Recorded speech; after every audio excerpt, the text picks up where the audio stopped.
Because you've got to make a move which will put yourself out of your own control into the control of a better. If you don't believe in the Christian kind of a God, you can believe in the Hindu kind of a God, who is your inner self.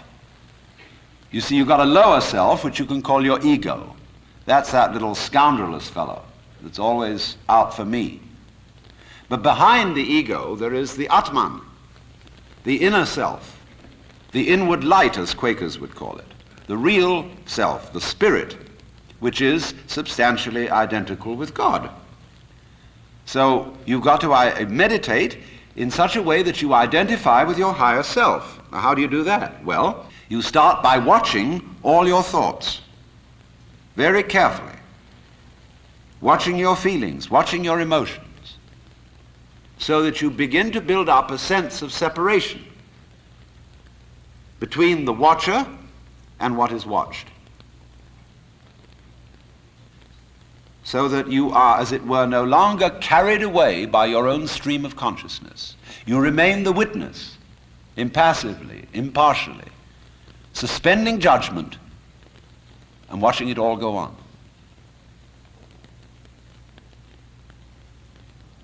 That seems to be something like progress. At least you're taking an objective view of what is going on. You are beginning to be in a position to control it, but just wait a minute. Who is this self behind the self, the watching self? Can you watch that one? It's interesting if you do, because you find out, of course, that this is just as the problem of grace is nothing more than a transposition of the first problem. How am I to be unselfish? By my own power. It becomes, how am I to get grace by my own power? So in the same way, we find that the watching self, or the observing self, behind all our thoughts and feelings, is itself a thought. That is to say,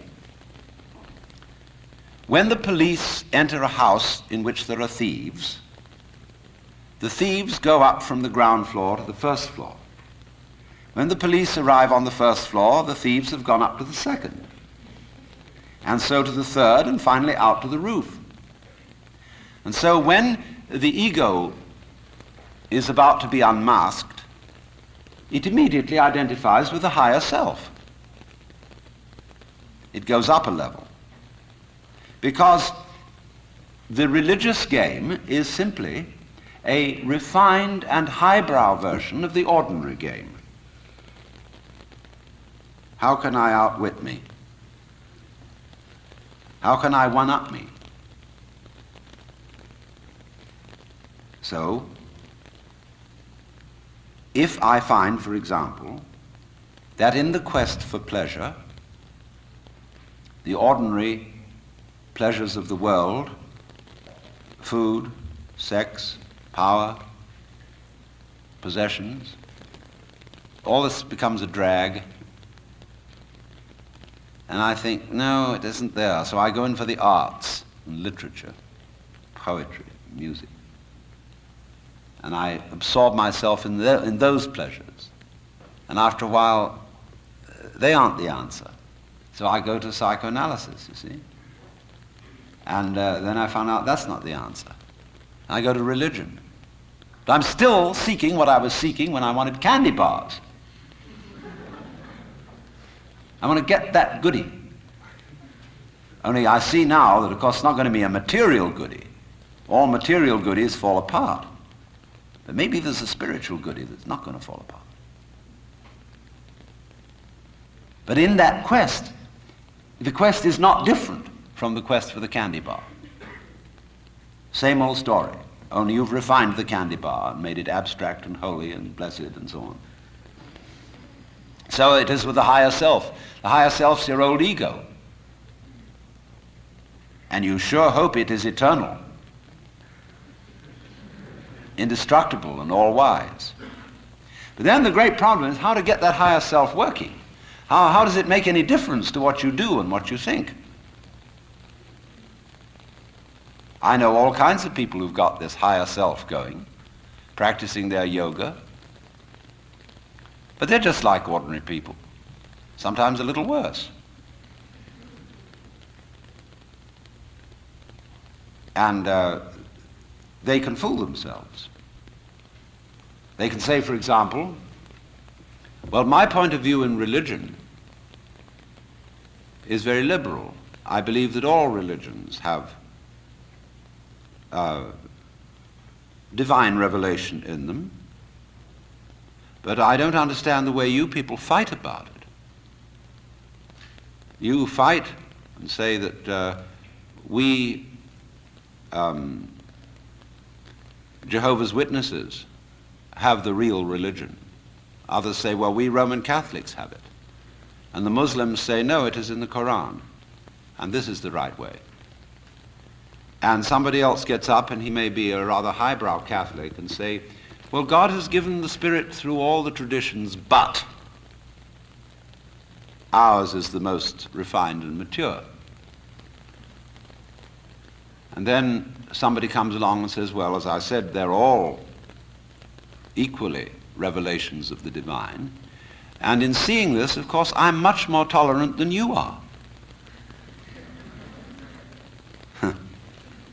You see how that game is going to work? See, I could take this position. Supposing you regard me as some sort of a guru. And you know how gurus hate each other. They're always putting each other down. And I could say, well, I don't put other gurus down. See, that outwits all of them. See, we're always doing that. We're always finding a way to be one up.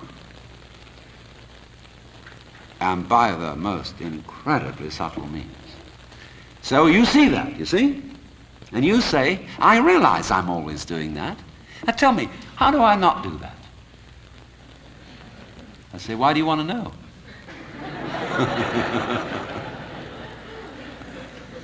Well, I'd be better that way. Yeah, but why do you want to be better? You see, the reason you want to be better is the reason why you aren't. Shall I put it like that?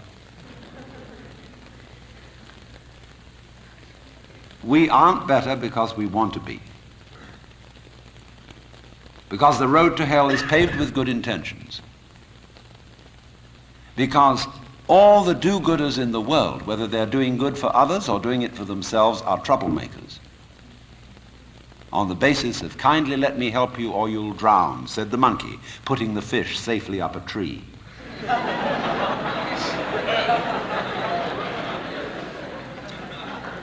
We white Anglo-Saxon Protestants, British, German, American, have been on a rampage for the past 100 or more years to improve the world.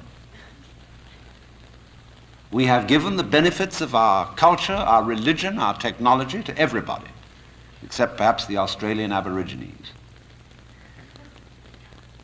And we have insisted that they receive the benefits of our culture, even our political styles, our democracy.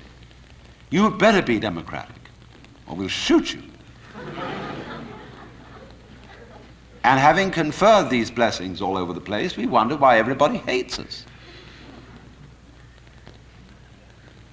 See, because sometimes doing good to others, and even doing good to oneself, is amazingly destructive.